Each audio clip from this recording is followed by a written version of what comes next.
Hofstadter's law. It always takes you longer than you expect, even when you take into account Hofstadter's law. Now, I've always added "and costs more" to Hofstadter's law, so I guess that's Dr. Will's corollary. Greetings, I'm Dr. Will, and welcome to Dr. Will's Software Project Leadership channel, where we focus on building real software to solve real problems. In my very first computer science class, back in the day, we were programming a mainframe UNIVAC 1100 using punched cards.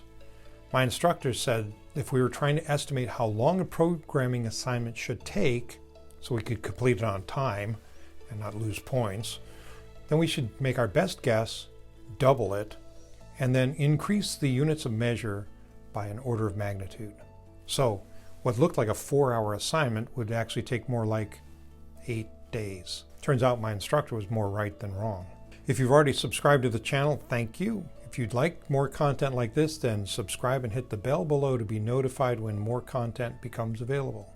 We talked last time about why we are estimating. When we have a limited amount of resources, we don't want to waste them on something that cannot be completed. That's a good start. Early stage, there's much more that we don't know than we do know, and we may know that we lack some specific useful information. But there's other information that we don't even know that we don't know. It's our project, but we may be unaware that there's some domain-specific requirements, like regulations, that apply to us. So, given two possible projects, if you have a reasonably reliable estimate for one, and only a WAG, which is a wild-ass guess, or a SWAG, a scientific wild-ass guess, which is even better, for the other, risk aversion will recommend the first project. So from Chase Reeves, there are 5 time estimation tips to overcome the planning fallacy, which is the fact that we are all over-optimistic about our time estimates. First, double your estimation. Wait, what? Was he in my comp sci class? That's a brute force approach, but it helps. You can plan with an accountability partner. Talk to somebody, anybody. Your outer view of the project is more pessimistic than your inner view. As you talk to another person, a coach perhaps, you hear your own outer view of the project. They don't have to say a thing. You will convince yourself that there's more complexity there than you originally thought. Reverse engineer a truly minimum viable product. So are you gold plating the project? Okay, maybe tin plating it, but are you plating it? Cut it to the bone. That will make it fit within the estimate that you have. Keep a daily productivity journal. That's a great idea. Basically, the last 15 minutes of the workday, write down the main lessons you learned during that workday. Hey, maybe you could put it on the back of your Ivy League card from the day. Finally, rediscover why you were doing the project in the first place. Connect with your why. If your gas factor, your give a shit factor, falters, then your project flatlines. It takes longer and longer and longer. You get distracted by more and more things as time goes on. So what are some useful project estimation techniques? There's 5. Analogous, which is to use previous data from a similar analogous project or task to predict the cost for future projects of the same kind. This is why you look for a contractor, let's say, who's done the same sort of work, who's built the same sort of system before.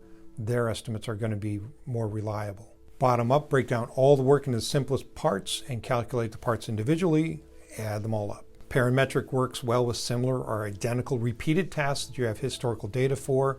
So why you collect data, so that you can go back and look at your future work in your project and estimate that work more effectively. Anyway, this project mostly encompasses these sorts of tasks, then simply multiply the number of repeated tasks by their cost and add them up. There's a top-down strategy where you divide the work into individual work sequences and analyze whether the sums necessary fit that part of the budget. That's simple, but it's a risky technique because it requires that you decompose everything accurately. Finally, there's a 3-point process. Determine the median cost using a combination of 3 estimates: the best case, worst case, and most probable case. Sum those up, divide by 3 to find the most realistic final sum. There's a variation on that theme where you take the most probable cost, multiply it by 4, and add the other 2, the best case and worst case, to that, and then divide all that by 6. And that gives you kind of a normal distribution estimate. This channel is dedicated to helping software projects succeed not just in the short term, but in the long. So if you'd like more content like this, then be sure to subscribe and hit the bell below to be notified when it becomes available. Also, if you have any questions, put them in a comment below or send them along in an email and I'll be happy to answer them. That's it for me, for you, for now. Hope you have a great day and a great week ahead. Be careful out there. I'll be seeing you. Bye.